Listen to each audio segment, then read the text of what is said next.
Hello, this is Jonathan Zapp of zapporacle.com. Welcome to the podcast of The Glorified Body, Metamorphosis of the Body and the Crisis Phase of Human Evolution. This piece has been rewritten numerous times, beginning in 1996, and I rewrote it considerably to become a chapter of my book, Chapter 4.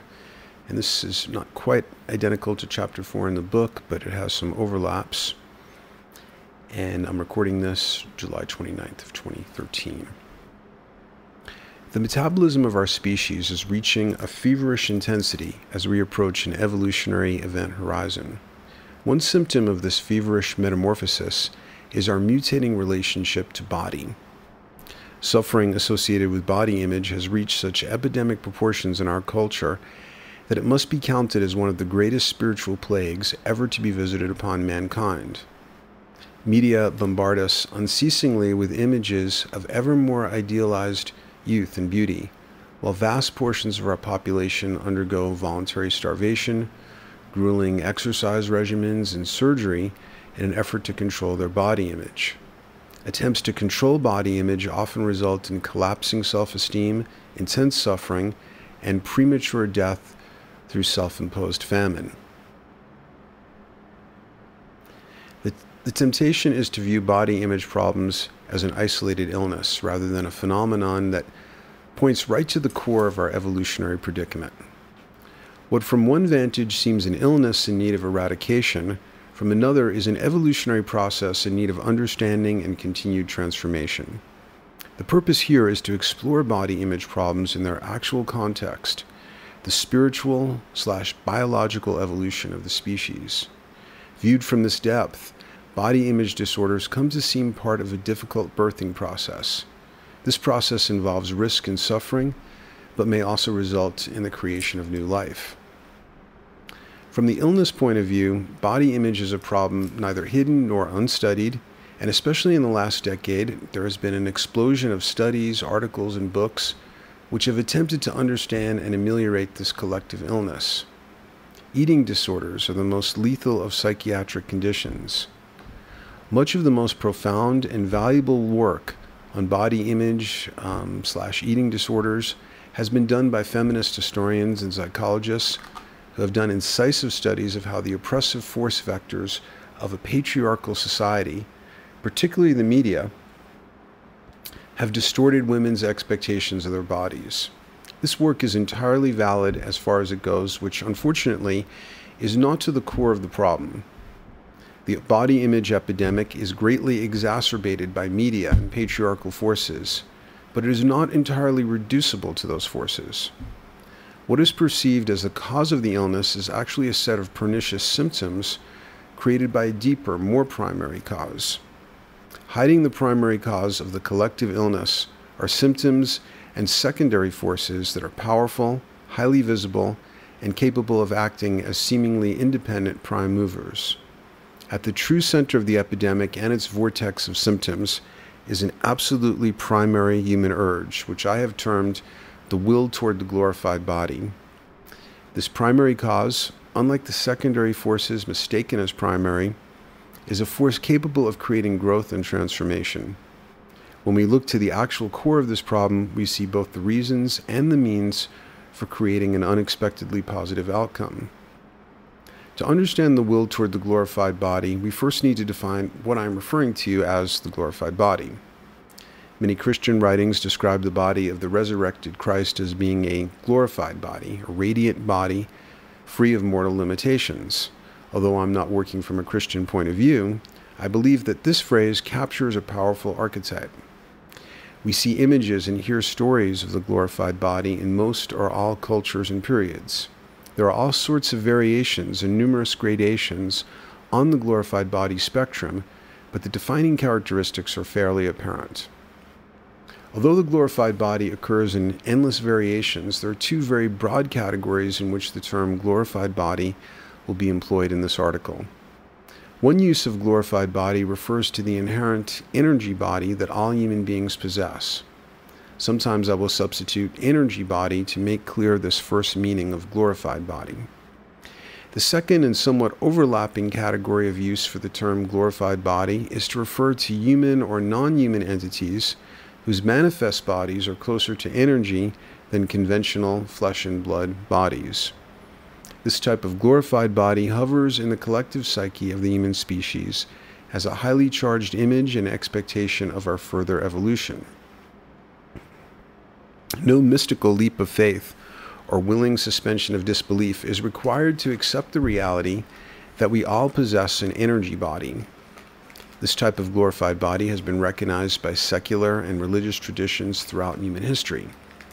Eastern models of the energy body from Chinese and Ayurvedic medicine and Western scientific studies of human energy fields by psychologist and physiologist Valerie Hunt at UCLA are examples of systematic studies of our energetic anatomy. Although the intense materialism of our culture has caused us to lose touch with our real nature, in many other cultures and periods, the existence of an energy body existing in parallel to the flesh and blood body was accepted as medical everyday fact. Chinese medicine has for thousands of years recognized that we have a body made of qi, or life energy, and that it is composed of an intricate structure of energy meridians. Acupuncture works with virtual points located along these energy meridians, which are not in any way discernible in the dense physical body. Western medicine has gradually come to recognize the validity of acupuncture, though it is as yet unable to explain how it works. In other Eastern traditions, the glorified body is referred to as Shakti or Kundalini. In Western occultism, it is referred to variously as the astral body, subtle body, light body, dream body, fine matter body, and etheric body. Soul, psyche, self, mind, ego, and consciousness can all be considered energy bodies or aspects of the glorified body, which materialist science has failed miserably to locate or explain in terms of the physical body. Parapsychological phenomena are also difficult or impossible to explain in terms of a physical body. Materialist science tends to react to such phenomena with agitation and denial. But these supposedly anomalous phenomena become obvious and expected when we recognize that we have an energy body. William James once said that all that is necessary to disprove the notion that all crows are black is one white crow. A single occurrence in all of human history of a person, for example, being aware of another person remote from sensory information, just one mother in all of human history being able to accurately visualize her child in trouble at a distant location, would be sufficient to disprove the notion that we are only physical bodies. And we've had whole flocks of such white crows pass over our heads. For example, very large numbers of people in different cultures and periods report out-of-body and near-death experiences. OBEs and NDEs involve the experience of consciousness remote from the physical body. Increasingly, these phenomena have been subjected to serious and systematic study. NDE researchers have found that people who are revived from states of arrested bodily function describe strikingly similar, life-changing experiences of departing their physical bodies and discovering their awareness existing as an energy body, a glorified body which many described as possessed with extraordinary vitality, capable of seeing and hearing with dazzling acuity, and sometimes able to travel anywhere in space or time at will. Frequently, near-death experiences are able to view panoramically and remember specific details of the scene in which their body died and was revived through, though ordinary anatomical eyesight was not possible at the time. The following example of NDE evidence is far from the most impressive, but is chosen because of the arch-conservatism of its source, National Geographic, an organization known for its attempts to debunk paranormal claims. What follows are some transcribed excerpts from the National Geographic documentary, Moment of Death. Al Sullivan, a man who has survived a multiple bypass operation, relates, "In the operating room, here comes Dr. Takata, whom I had never laid eyes on before. He introduced himself. 'Hi, Mr. Sullivan, good afternoon, I am Dr. Takata.' And he told me what he was going to do. We are going to take veins from the legs and take arteries also from chest wall and probably do 4 or 5 bypasses for you. And I'm listening. All of a sudden, I don't have to listen to him telling me. I can see what he is doing because I found I wasn't there to listen anymore. I just left my body and watched. I can see, but I'm up looking down at them. It used to be me, but it wasn't me, because the real me is up here watching. That's when they started putting stuff over my eyes and all kinds of drapes and blankets all around me, and I could see Dr. Takata and his people. And this is another thing. I could see through the operating table and me, and I could see what kind of boots he had on. At one point he stepped back, the surgeon stepped back, and it looked like he was flapping his arms, and I thought, what in the world is he doing that for? Al continues. He was orchestrating, do this, and do that, and it did seem very foreign to me what he was doing. Al demonstrates Dr. Takata's strange movements, his hands to the sides of his chest, elbows bent, twisting around and pointing with his elbows as he gives commands. Dr. Anthony F. LaSala, MD, cardiologist at Hartford Hospital, explains, Dr. Takata, when he's not operating and trying not to contaminate his hands, will put his hands close to his chest and point with his elbow. Dr. LaSala, Al Sullivan would not know of this peculiar behavior of Dr. Takata. I did not tell him that.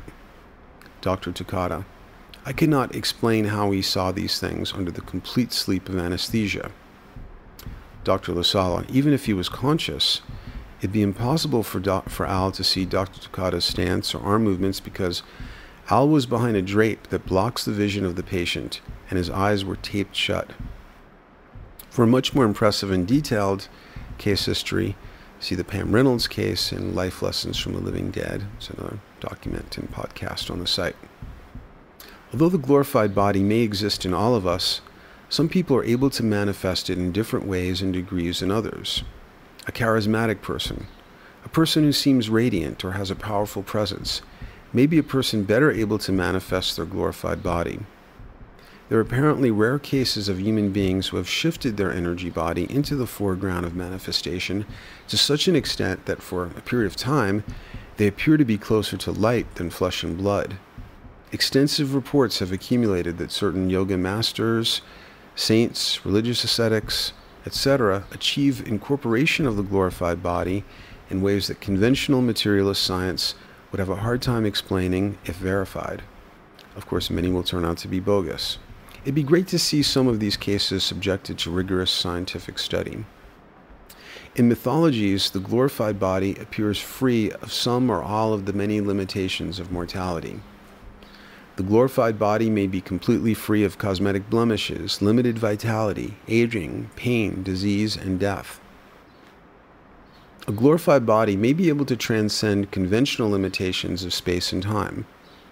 For example, it may not need technology or an intermediary force of any sort to appear in any location it chooses. It may have transcendent clarity of vision and thought. Often it will transcend ordinary language and communicate through radiance or from the inside of another psyche. A being with a glorified body may live in a state of enlightenment and love, or it could be evil and possess an incredibly potent array of diabolical powers. Visually, a glorified body may appear radiant and beautiful, awe-inspiring, numinous, the body of an angel. But it could also choose to appear cloaked as a mundane physical body, or as a hideous apparition or demon. The most evolved glorified bodies are infinitely plastic, able to take on whatever form is desired. This is the quality of the shapeshifter, the changeling, like the devil that hath the power to assume a pleasing shape, or the liquid metal Terminator in the popular movie Terminator 2. In contemporary mythology, the glorified body appears in a spectrum of permutations, ranging from an idealized human material body to a state of omnipotent, omniscient godhood. In our materialistic culture, we have Superman, the man of steel, who has a more industrialized version of the glorified body.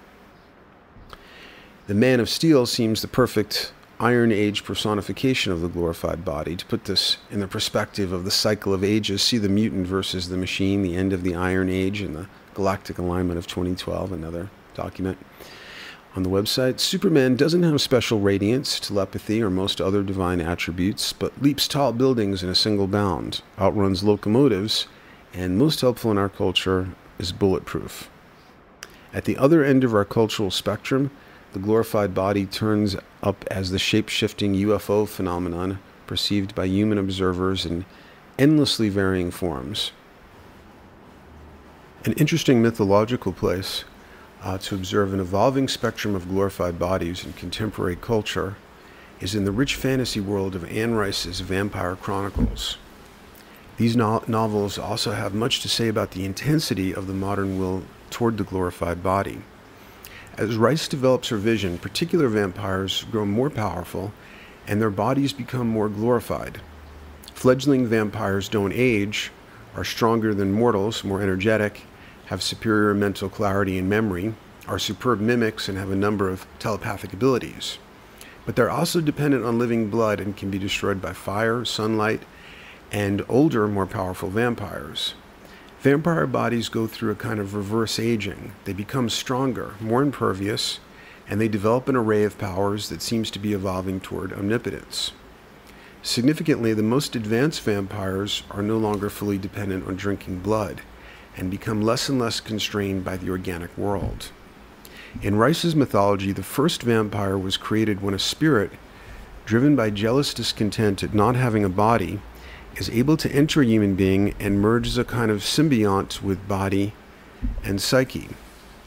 In the fourth book of the Chronicles, the body thief, the vampire Lestat is tempted to trade his glorified vampire body for a mortal one by the body thief, a man of dark psychic gifts who has learned how to transfer his psyche into the body of a vulnerable human being. Lestat agrees to a 3-day exchange of his vampire body for the body of an exceptionally handsome, vital young man.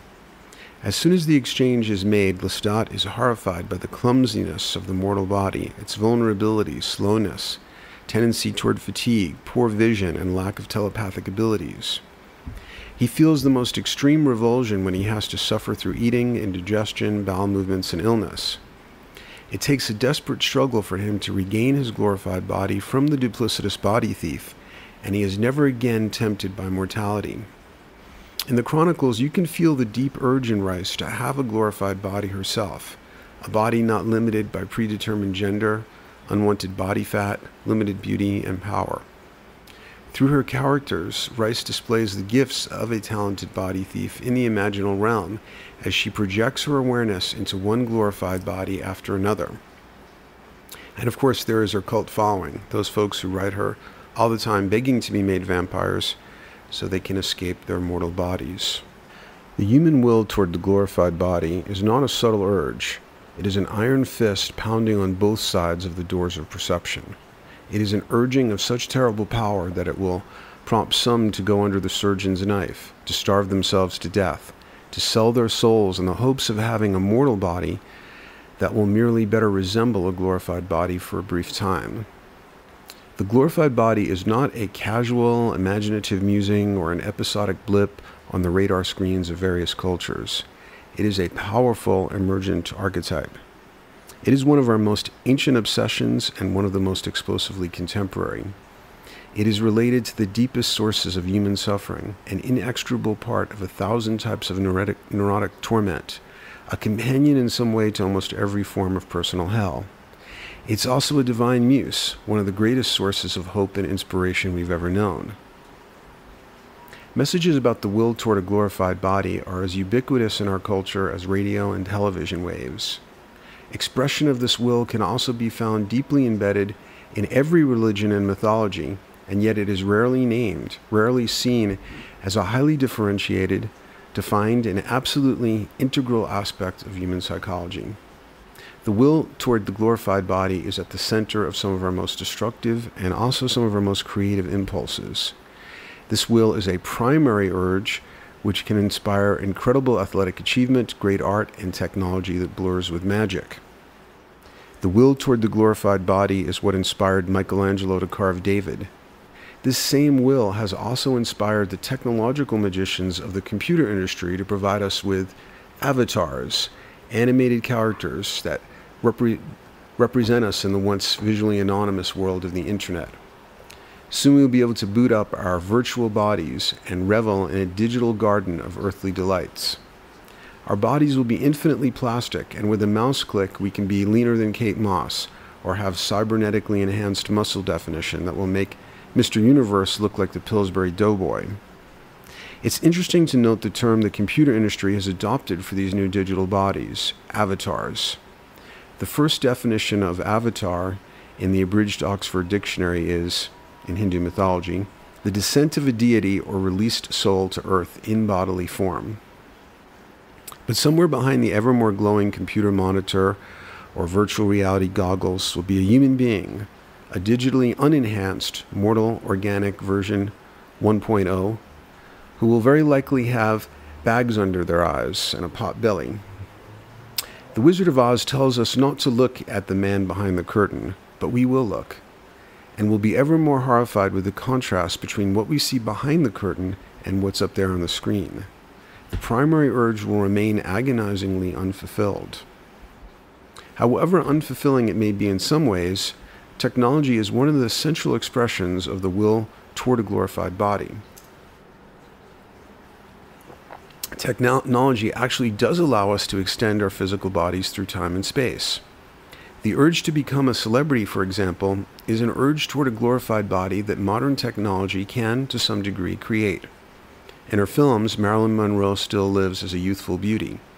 Since she died young, there is no aging mortal body to provide an embarrassing contrast to her glorified body projected on the silver screen. She remains a goddess.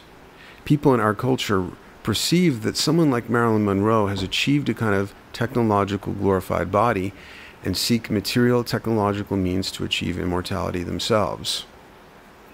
Projecting the image of a glorified body is much more difficult, however, for human beings who don't live on the silver screen and instead are subject to the embarrassment of having an organic mortal body visible to others in real time without airbrushing or digital enhancements.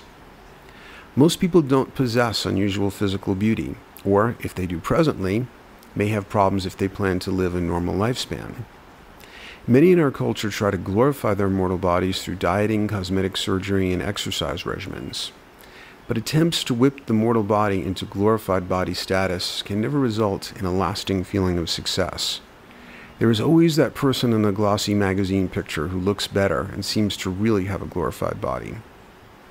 Projection of the glorified body onto the idealized other makes them light up like a god, a being impervious to the blemishes of mortality. Many people are secretly fascinated and delighted when a beautiful celebrity is revealed in a People magazine photo to have gained weight, aged, or otherwise fallen from the projected glory of Mount Olympus to the mortal gutter. When people see a glowingly beautiful person, they don't realize they are seeing a changing mortal body in a temporary condition of beauty. The glossy airbrushed photo is relatively unchanging, but the supermodel is aging and hurtling toward death with the rest of us. For many, beautiful people, particularly celebrity beauties, are members of a fundamentally different caste than mortal-appearing humans. These are the hot people that light up in our minds with the sacred fire of deep sexual longing. Perceiving them, we feel the stirrings of immortal archetypal forces. It may seem as if there were a race of gods and a race of mortals inhabiting the same planet. Nietzsche's Zarathustra said, "If there are gods, how can I stand it to be no god?" In our culture we say, "If there are beautiful people, how can I stand it to be no beautiful person?" One of the great causes of despair and suffering in modern society is our tendency to identify exclusively with the mortal body. The intense materialist bias of our culture has caused many of us to forget that we also have a glorified body, an energy or spirit body, which religious and secular traditions from all cultures and periods have recognized. Modern science has also begun to recognize that it is a fallacy to view a human being as an object. The mortal body is not a fixed object, but a process. 50 trillion cellular animals, each of them changing nanosecond by nanosecond, work cooperatively to create a human body. The mortal body has been called spiritualized tissue, and conventional materialist science has failed utterly to explain the connection between mind and brain. Quantum mechanics, meanwhile, has exploded the materialist bias of conventional science as an irrational prejudice definitively contradicted by experimental evidence. A number of open-minded physicists have confronted the replicable empirical data which has exposed the materialist fallacy contaminating not only science but every level of our culture. The so-called paradoxes of quantum mechanics, objects being in two places at the same time, non-locality, the instantaneous parallelism of objects separated by any distance, the decisive need of consciousness to collapse the wave function and determine outside reality, etc., immediately cease to be paradoxes. We give up the obsolescent notion that the universe is composed of matter and that mind, body, and cosmos are separated. But does the materialist bias of science really affect, for example, a teenager with the body image problem? As a teacher in an alternative school for troubled adolescents, I worked with a 15-year-old boy we'll call Adam, who was depressed, even suicidal. Adam was unhappy with his body and saw human existence as painful and futile.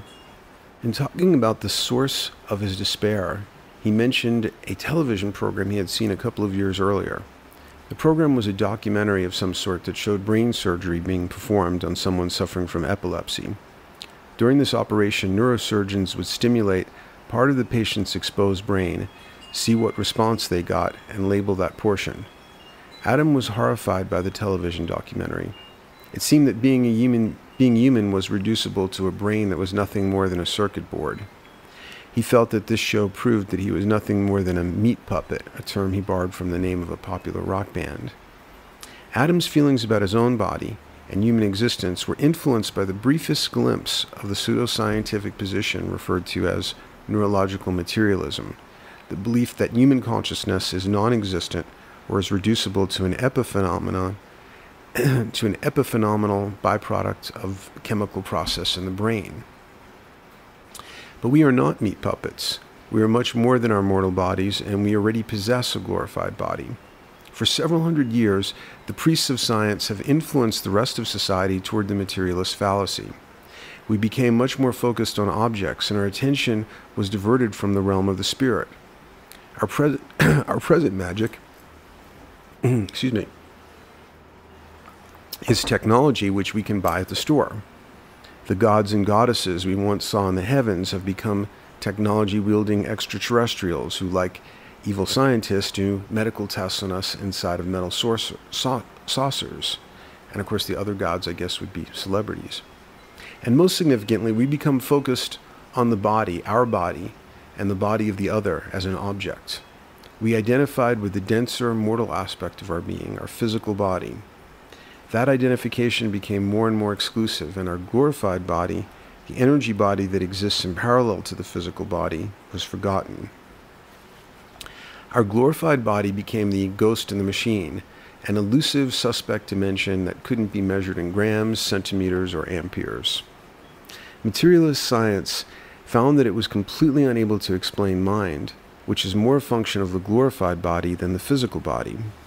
Therefore, it literally and pervasively dismissed human consciousness as either non-existent or, at best, as a byproduct of an automated neurological process. Once the patriarchy declared man made in the image of God, but more recently the patriarchal dogma went all the way to the other extreme and declared man made in the image of the machine.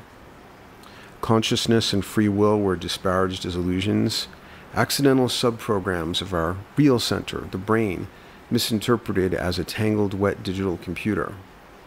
But to the great credit of science, there are now many scientists who have left the rather clueless paradigm of materialism behind. These scientists have begun to integrate the findings of quantum mechanics and have stopped denying the existence of phenomena that materialist science finds impossible to explain. One of the findings of quantum mechanics is that point of view changes the physical reality of what is out there. A simple replicable experiment illustrates this principle. A photon emitter is set up to project one photon at a time at a metal plate. If the plate has one slit in it, the photon is a particle and goes straight through the slit like a bullet. If the plate has two slits in it, however, the photon is a wave, and a wave interference pattern results. The photon somehow knows what it is supposed to be before it even leaves the emitter. The result was startling and agitating to the naive mind of the materialist. But almost anyone who pays open-minded attention to ordinary life sees all sorts of examples of inner psychic states having acausal parallelisms to outside reality. These are the strange, meaningful coincidences that Jung termed synchronicities. I'd like to add a note that I'm probably overconfident here in saying anything about quantum mechanics, even though I did some fact-checking. I really kind of don't like it when a lot of people use quantum mechanics to kind of justify all kinds of different propositions. I recognize that it speaks a language of mathematics and not English, and I think that there probably are other ways of interpreting that wavical experiment. So I don't know exactly where that stands, and some New Age people will kind of use quantum mechanics as an endless supply of fairy dust to sort of justify anything. However, I'd like to be a little bit more cautious than that. I think it does show something about the illusory nature of materialism, but I don't want to put too fine a point on it. The photon has been called a wavicle because it is either a particle or a wave, depending on what you expect it to be. Some physicists have suggested that human beings are like the wavicle. If you view a human being as an object, a particle, then you experience the mortal physical body as all there is and will tend toward the meat puppet view of neurological materialism. Now again, this is metaphorical because we know quantum mechanics applies to the subatomic domain. If you view a human being as a soul, then you experience the wave-like spirit body and will tend toward a mystical religious point of view.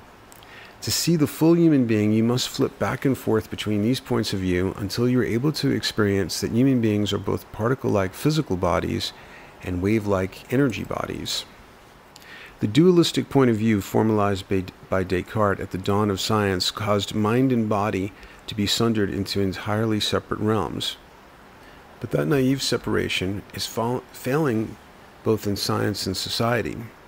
Increasingly, a regained awareness is dawning in the West that body and mind are two sides of the same coin, that spirit and body have an inherent integration captured by the famous principle of alchemy, as above, so below.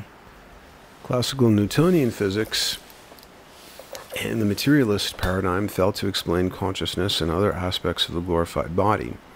But contemporary physicists like Dana Zohar, Amit Goswami, Fred Alan Wolf, and others are beginning to hypothesize quantum mechanical models of the human organism.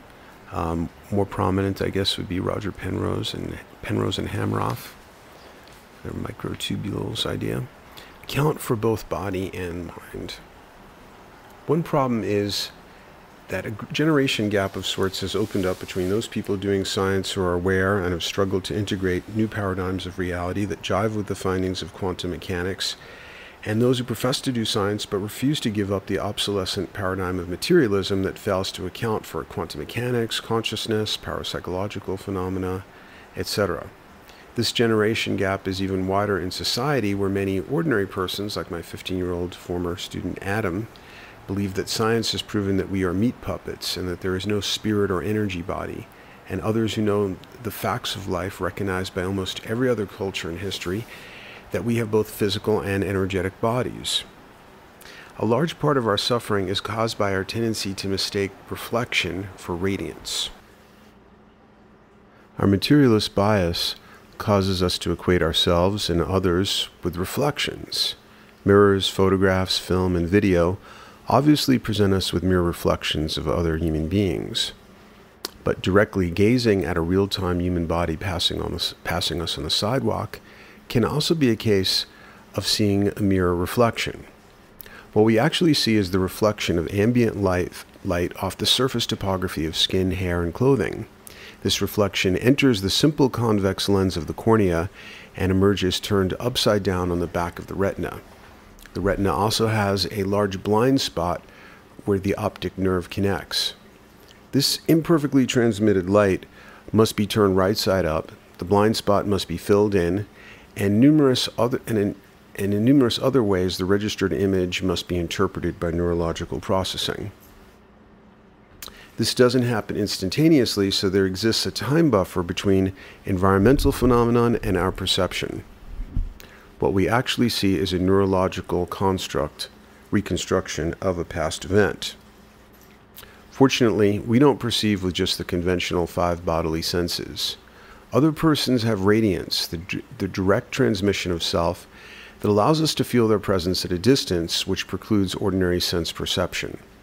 What we actually perceive may be more like an overlay of reflection, a neurological construct, and radiance, direct perception of the self of the other. A person with the looks to create a beautiful topographical reflection might have a radiance that is sickening to behold. You see reflections, you behold radiance. We would ease a great deal of suffering if we could shift the ratio between seeing and beholding when we perceive ourselves and others.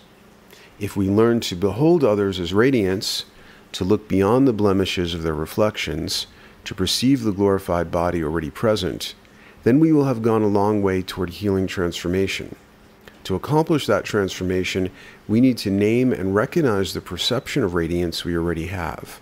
We also need to shift the ratio of reflection and radiance in our perception to favor radiance. The 60s rebellion from the dense, naive materialism of the 50s was in many ways a reassertion of the glorified body.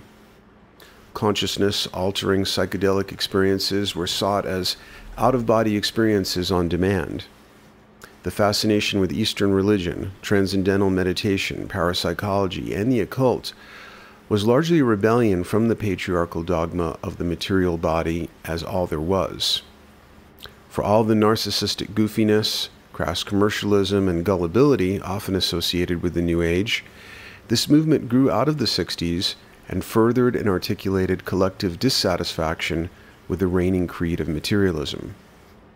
Body image and eating disorders are largely pernicious symptoms of this reigning materialism and its tendency to create an exclusive identification with the physical body that is both painful and highly disorienting.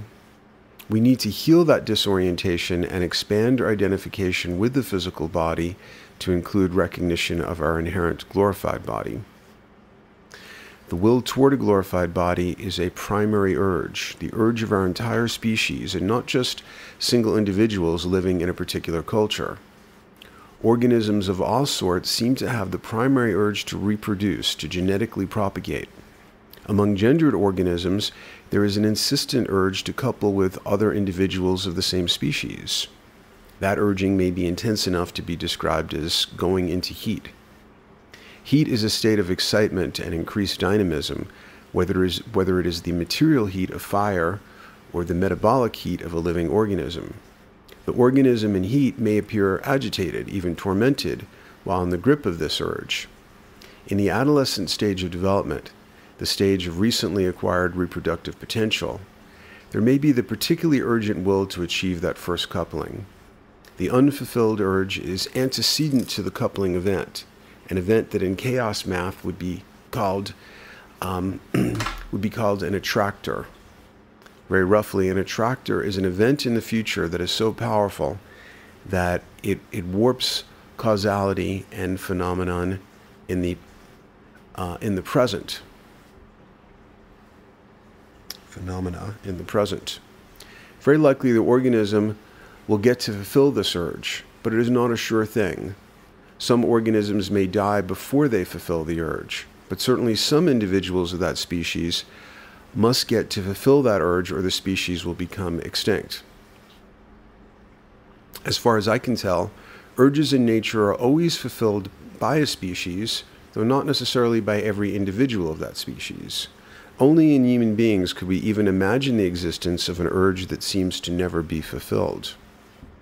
My contention is that the human species has gone into heat, a state of heightened expectation, agitation, and chaos. We are nearing the attractor, nearing the place where we can couple with the glorified body and fulfill a primary urge. The intensifying will toward the glorified body is happening at a time of evolutionary crisis when the metabolism of the whole species is heating up.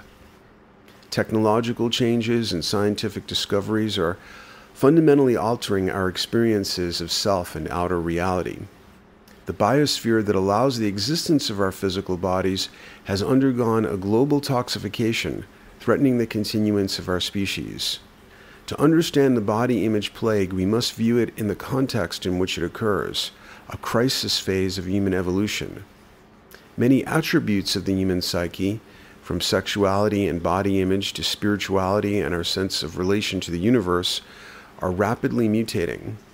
We cannot comprehend symptoms without understanding the general condition of a species that is hurtling toward an evolutionary nexus charged with images of extinction and rebirth. Our intensifying will toward the glorified body is more than an urge to reconnect with the inherent human energy body recognized by all human cultures. It is also a species-wide urge to make a quantum evolutionary jump toward the glorified body as our embodied manifestation. We are experiencing an urge to massively redefine body, self, and our relationship to physical reality. Epilogue. The origins of this essay are interesting and have something to add to the content. On May 31st of 1996, the exact date is easy to establish because it happened to be the day that Timothy Leary died, I woke up feeling somewhat downcast about certain neurotic aspects of my personality that I felt I had never made progress with. Feeling no particular inspiration, I decided to sit down with a notebook and a pen in front of me and take another try at understanding anyway. Suddenly, what felt energetically like a transmission occurred, and in a short period of time, this seems to be a pattern for me, the time interval always seems to be less than 40 minutes, an intense series of life-changing insights cascaded through my mind. The insights I had about the nature of body and consciousness, and a largely unrecognized will in the human species, did not merely change my thinking and philosophy, they profoundly shifted some of the most overdetermined, stubbornly neurotic aspects of my personality, and I've been a different person ever since that morning. Just when I finished furiously scribbling down the compressed burst of insight, my pager went off. This could be the most mundane of events, but intuitively I was absolutely convinced that the pager was registering a parallel transmission, and that whoever was calling had something of immediate bearing had something of immediate bearing to the burst of insight. I left my RV to look for a phone. There was a voice message from my friend Jordy saying he needed to talk to me, but the number left on the pager turned out to be that of a hospital in Louisiana. Another page came through from him, again with the number of a hospital in Louisiana, and I worried that there might be a medical emergency involving him or his partner Sarah. I'll cut through the details here. Suffice to say, there were a series of telecommunication anomalies of different sorts, 5 inexplicable malfunctions of different systems, making it impossible for us to communicate. It took more than 24 hours with both of us trying before we could have a live phone contact.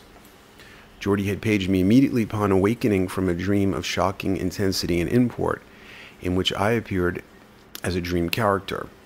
The content of the dream had jaw-dropping parallelism to the burst of insights, which felt like a transmission I had received at the exact time that Jordy was having his dream. In the dream, I am standing with Jordy and some of our other friends in the desert near Big Mountain, Arizona. In the waking life, we had all been there doing volunteer work on a Navajo reservation, staying with the family of a medicine man. Our time there in the spring of 1996 corresponded with the appearance of comet Hyakutake, if I'm pronouncing that right. Hyakutake, the brightest comet in a couple of hundred years. The reservation, which was a high desert with few electric lights, had ideal viewing conditions, so many evenings we stood out there looking at the comet, and that is the setting for the dream.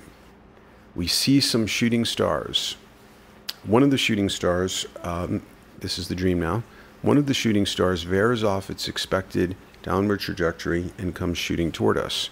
It appears before us as a glowing, impossibly geometric, Jordy's phrase, he compared it to an M.C. Escher design, object. It seemed magical, Merkaba-like, interdimensional, and alchemical. I, meaning my dream character, turn to Geordie and say, "We finally made it." The dream seems to be about our coupling with the glorified body. It is a cosmic vessel, like the shape-shifting luminous craft of the UFO phenomenon. The key statement, "we finally made it," seems to have at least 3 levels of meaning. The first is the sense of victory, rescue, of accomplishment after long travail. The second level is we finally made it in the sense of manifestation, manufacture, or creation. We finally manifested it. And the third, from the American vernacular, is that we finally coupled with it. As in, we finally made it, well, I guess I describe it here. Third layer is interesting because of its sexual resonance and implication of achieving sexual union that was a long time coming. For example, if a high school boy were speaking of his girlfriend and made the statement, "we finally made it," it would be understood to mean that after a long period of frustrated desire and working toward greater intimacy, they finally had sexual intercourse. This layer resonates with the realization I had that morning that our will toward the glorified body was destined to be fulfilled, and that it was a core intentionality like sexual desire.